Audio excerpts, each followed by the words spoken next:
The more you approve of your own decisions in life, the less you feel the need to have them approved by others. Evo, dobrodošli nazaj še enem kolesarskem čveku. Danes je z mano spet oči, bo šla čez svetovno prvenstvo, ki se bo zdaj dogajalo v Švici, v Zürichu.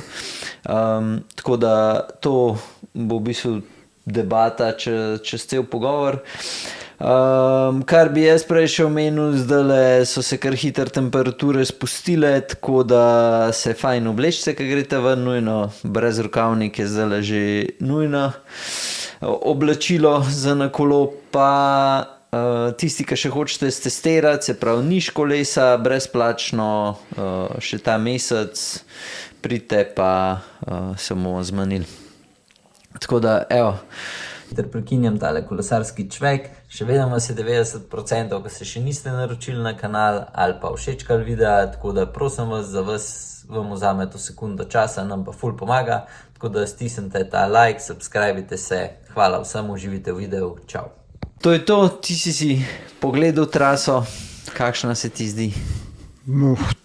Pač trasa letošnjih svetovnih prvenstv, vseh nastopov je bom rekel, ni ekstremno težka, ni pa tudi daleč od tega, da bi bila lahka, tako da vse kategorije bojo imele dost, bi rekel, cest takih, da bo se lahko delala selekcija. Je zanimivo bo in mislim, da bo res eno tako tudi lahko do neke mere toliko selektivno, da bojo res tisti najboljši lahko se nekako izkazali. Ja. Saj sem si klele zapisal malo tele stvari v trasi, se pravi, spet imamo nekaj čez 270 kilometrov, višincev je čez celo traso, se pravi moški elit kategorije je 4470, potem imamo pa ta prvi klanc je 1,1 km, povprečje je 8%, maksimum je sicer tabla piše 18%, na UCI-jevi strani piše 15%, polje pa še en klanc, ki je cirka dobre 2 km dolg, pa je povprečje 5,7, pa max 9, pol na vrh je pa še tak false flat, neka načeloma ravnina, ki gre čisto malenkost gor, je pa tam še cirka 7 km, pa se pa spustijo v cilj, krog je pa dolg, se pravi, to govorimo za zadnjih 7 krogov, je pa mislim na 27 km dolg, tako da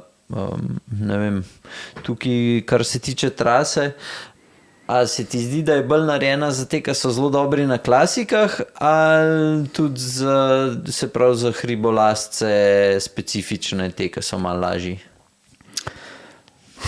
Ja, in za ene in za druge, vse odvisno od situacije, kako se bo dirka razpletala. Zdaj, svetovno prvenstvo, to verjetno že vsi vejo, to je loterija velika, delati kakršnekoli napovedi in pa razmišljati o tem, kaj se vse lahko zgodi, je tega res ogromen. Tudi favoritov konec koncev, ja, jih je nekaj, ne, ampak do zdaj smo že na mnogih svetovnih prvenstvih videli, da se potem od tistega ni nič uresničili, pa da so mogoče ponekod zmagovali celo tekmovalci, na katerem bend sploh razmišljal ni. Ker je pač to ena specifika. Švica je že na tako, že zaradi vremena samega lahko eno veliko vprašanje, ker je lahko čisto vse, ne. Lahko je tudi relativno toplo, ne bom rekel vroče, lahko je samo vetrovno oblačno, lahko je dež, pa tudi zelo mrzlo. Tako da že iz tega vidika je potem se ta krog favoritov močno zmanjša, ne. Kako se bo sama dirka odvijala, kakšne bojo hitrosti in pa predvsem način dirkanja tistih standardnih reprezentanc, ki na svetovnih prvenstvih dosegajo ponavadi največje uspehe, je pa seveda čista uganka, glede na to, da je tukaj verjeten Tadej eden glavnih, če ne glavni favorit. mogoče tudi Evenpol, da je tam nekje blizu. Pa potem še Primož. Slovenija ima na papirju tako, če zelo na brzino pogledaš, res lepe možnosti, ampak zdaj se je treba postaviti v vlogo selektorjev, ki pač takih tekmovalcev nimajo. Imajo pa zelo močne reprezentance, več tekmovalcev, ki so sposobni pač iti v beg in tam tudi zdržati vseh 270 km. In oni sigurno težko verjeten, da bojo čakali, da bi nekako prišli v neko kombinacijo s Tadejem proti cilju, ker vejo, da potem imajo zelo malo možnosti. In takih reprezentanc je kar nekaj. Tako da bo vsekakor zelo zanimivo. Ja, se zdaj si že kar zelo veliko povedal. Greva najprej še nazaj. Kaj je, mogoče za tiste, ki ne vejo, razlika svetovnega prvenstva je tudi to, da ni komunikacije z avtom zadaj, ne? Ja. Se pravi z ekipo. Tako da kako se to kaže pol na dirki? Ja, na dirki vse za tekmovalce, bom rekel, vse odvisen, kako se reprezentancem nekako organizirajo. Pač na začetku se voz relacijska neka dirka, preden pridejo do samega kroga. Potem na krogu je to bistveno lažje, ker ponavadi reprezentance razporedijo par ljudi ob progi. Tekmovalci vejo, kje so te ljudje, kaj jim bojo dejali informacije in oni pa so, se pravi spremljevalci pa so povezani, dobro, zdaj tudi lahko s telefoni, radiovezami, kakorkoli že, in te informacije krožijo. Tako da tukaj do neke mere ne bo dosti drugače kot na drugih dirkah. Je pa res, ja, informacija ne pride v tistem trenutku do tebe, ko se nekaj zgodi. Pač pride malo z zamikom, ampak jaz mislim, da ta dirka bo tako dolga, pa tako težka, tudi časovno bo dolga, da se bo marsikaj dal popraviti, če že kakšna reprezentanca naredi kakšen manjši kiks. Pa še nekaj, kar imamo zdaj srečo, da imamo mi 8 kolesarjev, se pravi reprezentance, ki nimajo dosti UCI točk, imajo manj kolesarjev. Ne? Se pravi, to zdaj za nas je kar velik plus, ker imamo praktično celo ekipo, ki lahko z njo razpolagamo. Tiste reprezentance, ki imajo manj kolesarjev, je takoj dosti težji pri tako dolgi dirki. Ne? Ja, tukaj se stvari malo zapletajo, ne? Ker moraš imeti 8 kolesarjev, ki so sposobni dirkati 270 km, pa še kakšnega več. Tega pa Slovenija, po mojem mnenju, trenutno nima. Ne? Mi od naših tekmovalcev trenutno, zdaj, da resno lahko računamo, da bi to dirko lahko tudi, ker moramo vedeti, svetovno prvenstvo do 200 km je ena dirka. Od 200 do 230 je že velik osip.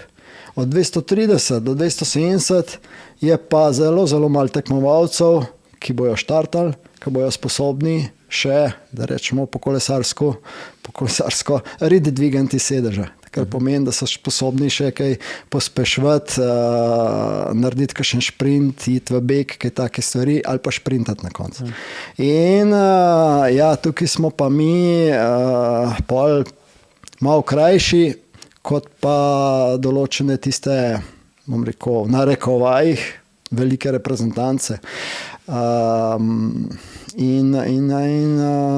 Tukaj mislim, da imamo potem od nekje 230 km naprej mogoče še 3, maksimum 4 tekmovalce, ki bojo sposoben še kakor toliko parirati ostalim. Ne?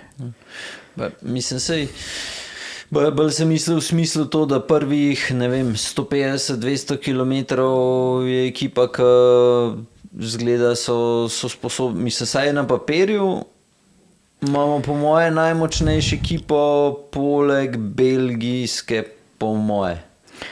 Jaz se tukaj ne bi strinjal s tem, ne, ker tako kot sem rekel, prava dirka se začne po 200-230 km in tam smo mi potem že precej oslabljeni.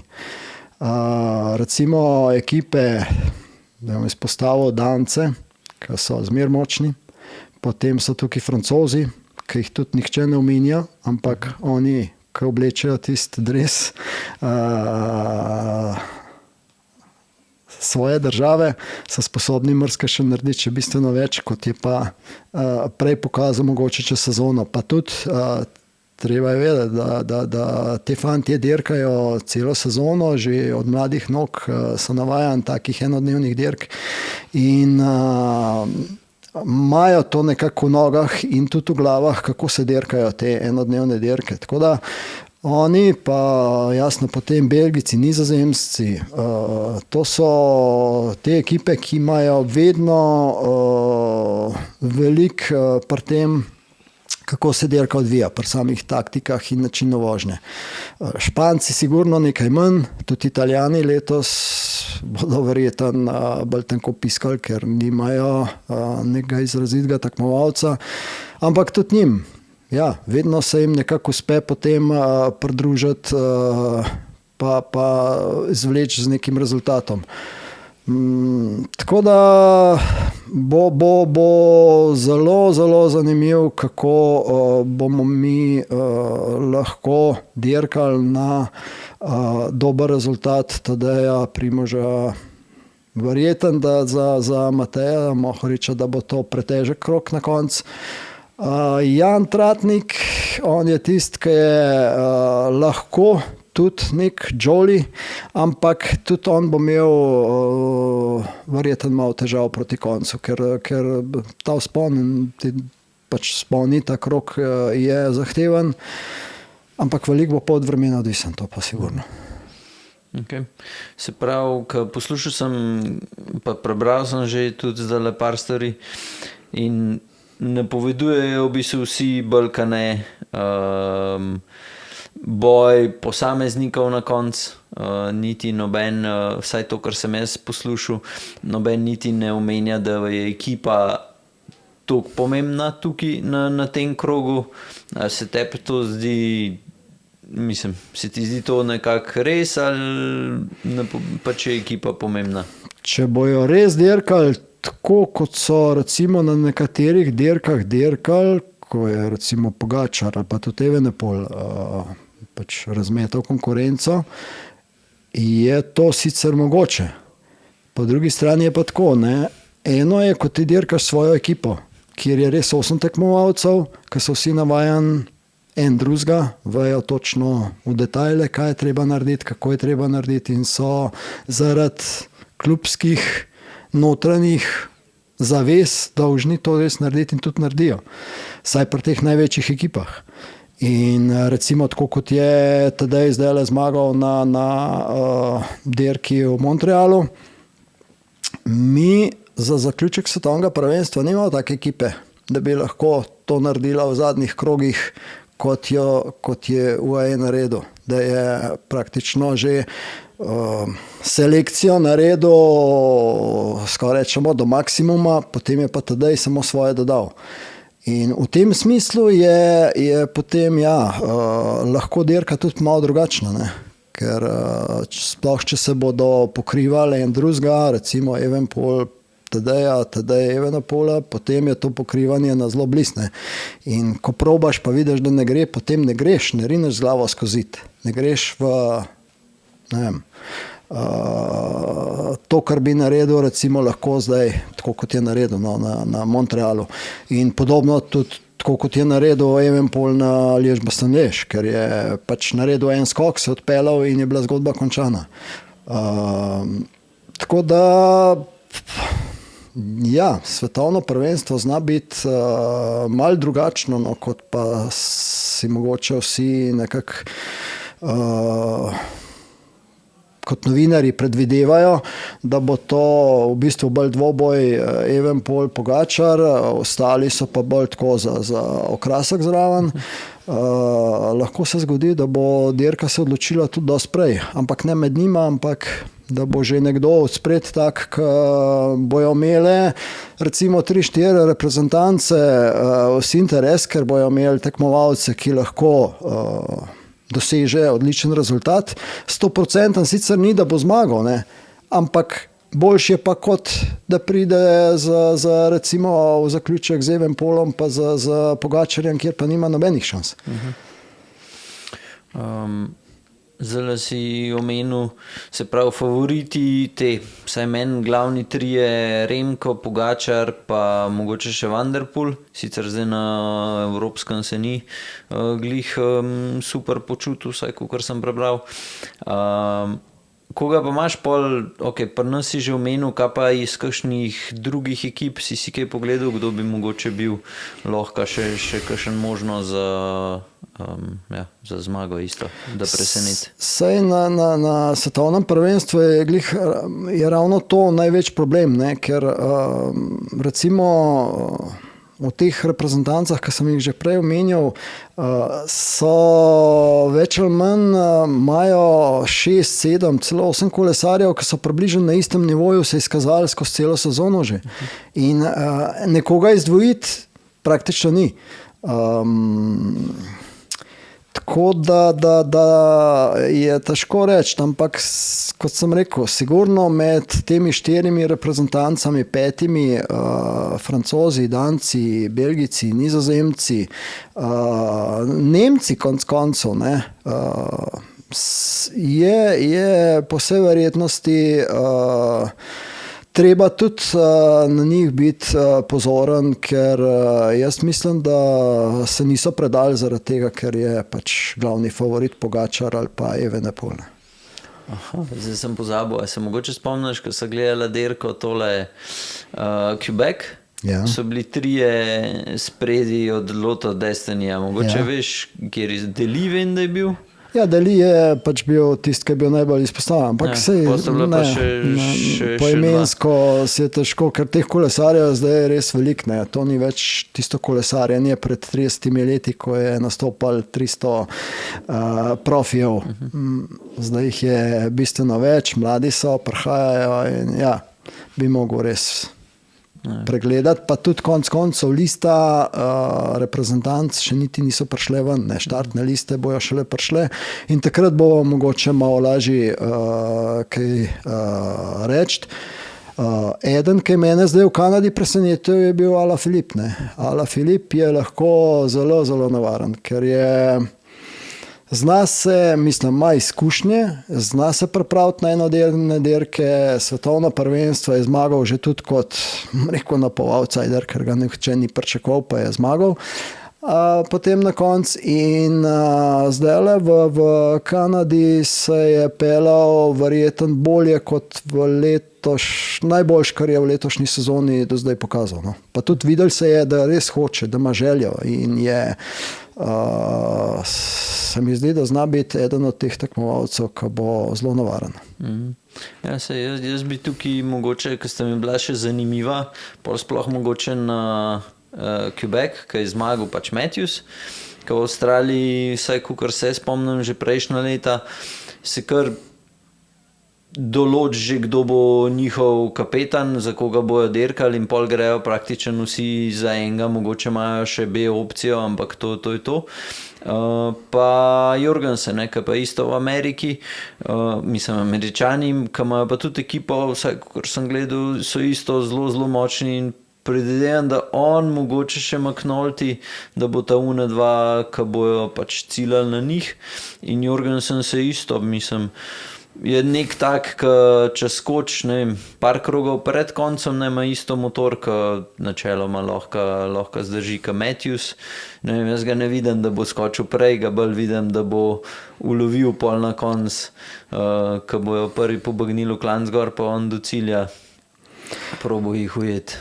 Ja, Matthews sigurno prav zelo zanimiv tekmovalec, to zdaj bi rekel, ker ne popušča. Ne. On tudi če odpade, še ni konc z njim.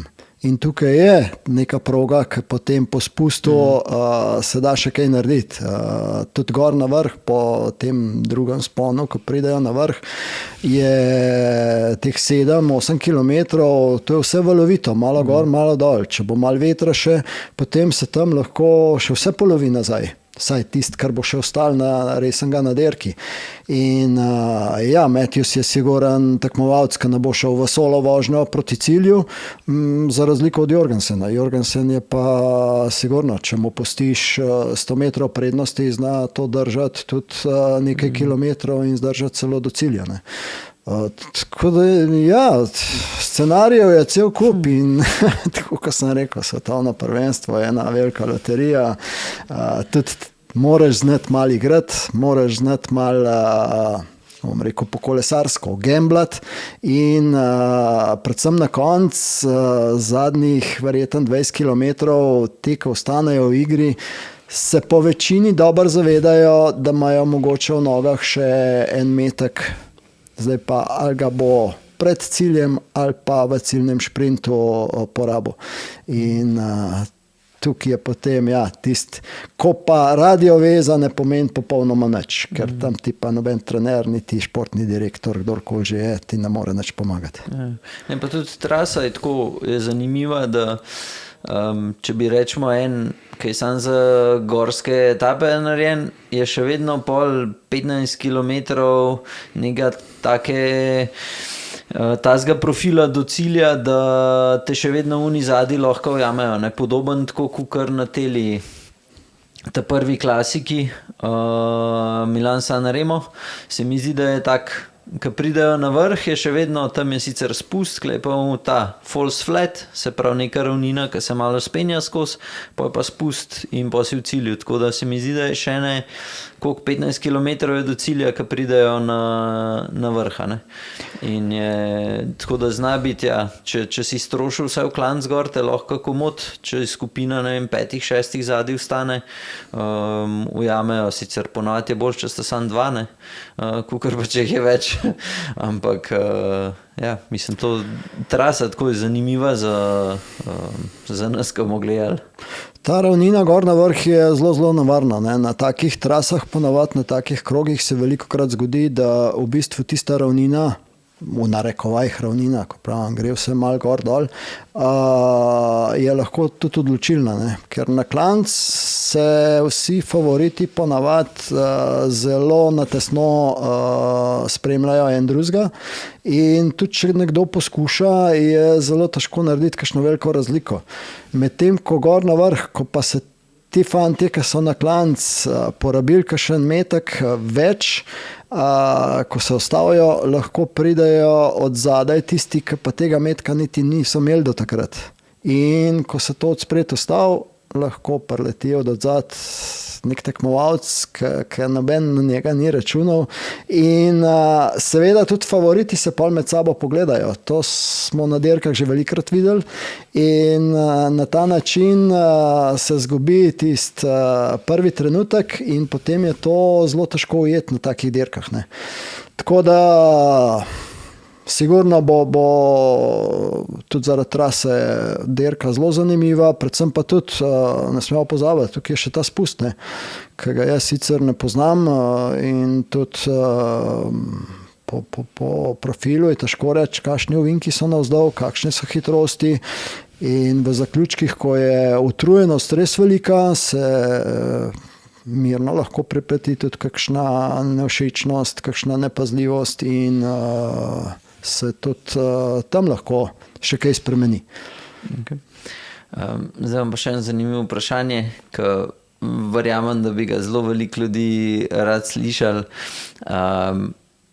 Zdaj si ti postavljen v vlogo selektorja slovenske reprezentance, kako bi razporedil naše fante? Ja, to je zdaj zelo nehvaležno, kako kaj. Se mi nimamo kaj prav veliko za razporejati, ne. Mi imamo pač še ko mi skupaj naberemo 8 tekmovalcev za tako dirko, ker mislim, da ja, ta 8 niti ne vem, kdo bo, ne. Tako da Čak se pravi, Tratnik, Pogačar, Roglič, Mohorič, Mezgec, kaj še tale, Novak, Govekar, to jih je 7, zdaj kdo bo pa 8? Verjetno nekdo ali od Adrije ali od Pismo pa sem gledal, zjutraj sem gledal. Mislim, da nimamo ta 8, recimo iz te prve prve World Tour ekipe. Ne. Okay. Ja, tukaj imamo pač, rekel, napram tem glavnim reprezentancem imamo tukaj problem. Ne. Kaj bi bilo za narediti? Težko reči. Glede na to, da tam 5., 6., 7. tekmovalc, da jih težko računaš, da bojo v zaključku lahko kaj prav veliko naredili, bi bilo mogoče smiselno tudi kakšnega obek poslati. Ne? In vemo, da na svetovnih prvenstvih, recimo tam dosti malo od štarta, vedno gre neka manjša skupinca, ki si nabere tudi več kot 10 minut prednosti včasih, ampak je že vnaprej jasno, da proti 200 km se to več ali manj polovi. Ampak ja, nekaj zadovoljstva, če je nekdo od naših odspred, bi verjetno tudi bilo. Pa potem v zaključku po 200 km, ko se bo pa dirka začela ta prava razvijati, tam bo pa potem zanimivo spremljati, kako pa tam taktiko postaviti. Je pa praviloma to v teoriji vnaprej sicer enostavno reči, ampak vedeti moramo, da je tudi zelo pomembna tista dnevna forma. A si tisti dan, kakor tok ta prav, potem lahko do neke mere računaš, da boš dirkal tudi po 200 km. Če se pa kaj slabo počutiš, če nisi ta prav, potem pa jasno, lahko si celo sezono super dirkal, ampak takrat te pa zmanjka in te ni. Ne? Če glava ne da svoje zraven k vsemu matru, potem tle ne gre skozi. Se pravi, načeloma ta prava dirka, praviš, da bi se mogla začeti tam enih 3 kroge pred koncem, to je 80 cirka kilometrov pred koncem, da bo. Okay. Pa mogoče bolj zanimiv bi bil pol ta kontra vprašanje. Kaj pa narediti, če nisi v reprezentanci Belgije ali pa Slovenije? Se pravi, če se vsem čakali na Remkota, da bo skočil, ali pa na Pogačarja, pol težko verjamem, da ima kdorkoli sploh od drugih ekip veliko šanse, vsaj kar sta pokazala mogoče letos. Tako da mogoče pol pa, če bi bil, ne vem, kako si omenil, Ala Filipa, da bi bil francoske reprezentance, kako bi pol... Zelo pomemben bo, kdo bo šel v ta prvi beg, koliko bo ta močna skupinca, s kakšno zasedbo in pa kdaj jih bojo ujeli. Ker takrat, ko jih bojo ujeli, če bo to recimo zdaj teoretično nekje 80 km do cilja, se bo po vsej verjetnosti zgodil plas, se pravi, da bojo poskušale neke reprezentance z napadi. In tukaj so Danci, Francozi prav gotovo sposobni narediti nek beg, ki bo odpeljal neko spet manjšo skupinco. Nekih tekmovalcev, ki bojo imeli vsi dosti velik interes. Ker če bojo v tej skupinci 2 tekmovalca, ki nota imela nobenega interesa in nota nič naredila, narečem zdaj, če je to nek tekmovalc, ki tako vemo, da ne bo mogel dirkati. Za tistega se ne bojo niti kaj dosti sekirali. Bojo šli naprej. Ne? Ampak v principu, ko se sestavi neka taka skupinca, kjer imajo vsi dosti velik interes, bojo to poskušali odpeljati in iti do konca. Ne? In takrat je pa pol na reprezentanci Belgije, Slovenije, naloga, da to pokrije, ali pa ne vem, mogoče tudi, če se bo Matthew zelo dober posulil, da bojo tudi Avstralci še zraven. Medtem, ko Američani mogoče nikni ne tok, ampak niso nikoli na svetovnih prvenstvih dirkali tako kot recimo tiste močne reprezentance, da bi za nekoga ne vem kaj delali. Tako da, ja. Pa mogoče vidiš tudi kle, vsaj zdaj na teh 2 dirkah, ki so gledala, se pravi v Kanadi, se je pokazalo, se pravi so tam so diktirali orang močen tempo v klanc gor, se pravi v klanc gor skoraj da noben ni mogel skočiti, pa so se pa ustavili, ker je bil tudi tu spredi pač to zgojen, se pravi, se bolj pričakuje te skoke pa napade, mogoče bolj na vrh klanca, taka je ta ravnina, ki se malo ustavi vse, ki je tudi fit cona, mislim, da je tam pol. Je večja verjetnost, da kdo skočil v klanc gor. Po vsej verjetnosti bojo vsaj te večje reprezentance, si jaz predstavljam, da bojo šle kar nek tempo gor, zato da tudi čim bolj težko. Ne? V klanc gor je ta zadnji krog interesanten. Ne? Ja. Takrat tisti, ki ima še to, pa če bo pač nek potek dirke, da bo to jasno dopuščal, da se bo do takrat v neki taki kombinaciji dokaj prišlo, pol bo tudi zadnji krog, tudi klanc gor problematičen. Sigurno bodo pa druge kroge prej že po vsej verjetnosti, če ne bo jasno nekega napada tipa Pogačar, Evenepoel, daleč od cilja, pa da se potem vse razmeče. V nasprotnem primeru bodo druge reprezentance, jasno, bo šlo na nek tempo v te klance in bo to prišlo do neke naravne selekcije, kot temu rečemo, v tisti skupini bo tekmovalcev manj. In jasno, ko pridejo na vrh klanca, ta ravnina je idealna za narediti bek.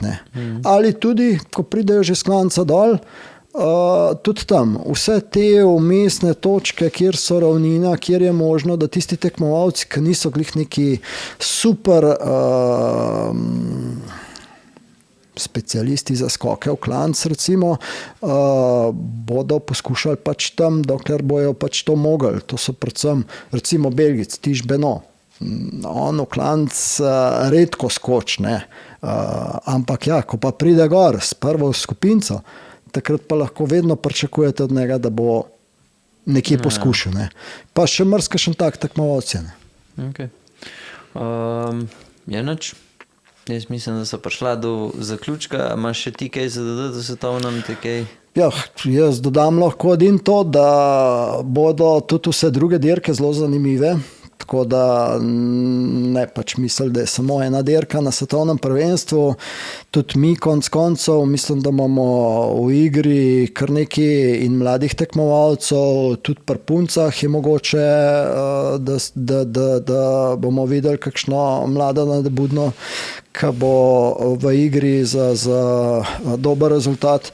Tako da pri fantih pa sploh imamo in med mladinci in v kategoriji do 23 let Raubarja, Glivarja, pa tam recimo pri mladincih Valjavca. Škoda je, da v Mrzela ni, ker je pač bil na zadnji dirki, se je kar dobro poškodoval v Italiji. Ampak ja, mislim, da imamo letos kar zanimivo zbirko tekmovalcev in tekmovalk, ki bi lahko tudi na svetovnem lepe rezultate dosegali. Tako da vabam vse, da si pogledajo vse dirke, ker so tudi te mlajše kategorije lahko zelo zanimive dirke. Ja, mislim, gledali se bo vse, sam jaz nisem čist nič pogledal, vem, da so pri juniorjih, vem, da so kar dobri, pa tudi, da rezultate dosegajo v tujini, vsaj tako, ko poslušam klele, ko pridejo stranke oziroma kakšni starši njihovi in podobno. Pa še za punce, tam pa ja, to so pač mlajše kategorije, dirk po Sloveniji ni prav veliko, morajo dosti odzun dirkati, ampak opažam, da je tam tega vedno več, ne, in da tudi neke določene rezultate dosežejo. Tako da, ja, mislim, da imamo lepe. Tudi Žaka Eržena sem pozabil, ne, tudi on je eden od teh, ki je na recimo nekih velikih dirkah bil vedno v spredju in sicer proga mogoče mu ni ravno pisana, ampak je pa podoben tako kot Matijas. Če pa pride do kje, potem je pa lahko zelo navaren za vse. Ja, glede na to, da je svetovni prvak bil tudi na pisti v svoji kategoriji, ja. Je v šprintu zelo hiter lahko bal. Ja. Dej še, a za kronometer mogoče veš, v teh kategorijah mlajših oziroma pri puncah imamo kakšnega, ki je lahko tudi dober, ali so bolj za dirko? Tukaj pa težko verjeten, da bi lahko kdo, ker tukaj pa imamo mi mal problem. Prvič neke zelo načrtnega dela, s katerim od teh mladih, mislim, da se v kronometrih niti ni delal še.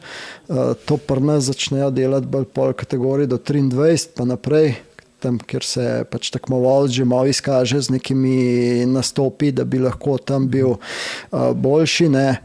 Pa predvsem, jasno, tukaj gre za velik časa, oprema je zelo draga in zato mislim, da v teh mlajših kategorijah bo težko na kronometer kdo kaj prav velikega naredil. Med samimi dirkami tam je pa marsikaj možno, ker tam se pa tudi po svoje znamo tudi malo znajdeti, ker se mogoče druge reprezentance večje, tekmovalci tam ne znajo toliko. Ja, mislim se, glede na uspehe naših v elit kategoriji, pismo zdaj v zadnjih 2-3 letih so tudi juniori, so orang zrasli. Po moje v tujini se nas tudi v teh kategorijah že kar, nam rekel zdaj, da bojijo, ampak nas kar vejo že, kdo je kjer, ne. Ja, seveda, saj to so pač v krogu tiste kategorije, dirkajo 2 let skupaj, ne, in jasno, da se poznajo, vejo, kdo je kdo. Ko nekdo naredi malo večji rezultat, so ostali takoj pozorni nanj, tako da ja, definitivno je to, da so te uspehi elit kategorije profesionalcev potegnil za sabo kar precej mladih in da imamo očitno še nekaj teh mlajših, ki bojo v prihodnosti jasno s trdim delom pa dirkanjem lahko prišli tudi oni še v zelo visok, ne. Ok, enoč, hvala, ki si prišel. Prosim. Vi pa hvala, ki spremljate. Če kaj rabite, pejte na proofcycling.com, podpirate kanal, imate link v opisu. To je to, pejte gledati svetovno prvenstvo, ta vikend se začne, pa naslednji teden v nedeljo se pa zaključi z moško elit dirko. Tako da uživite, do naslednjič, čau.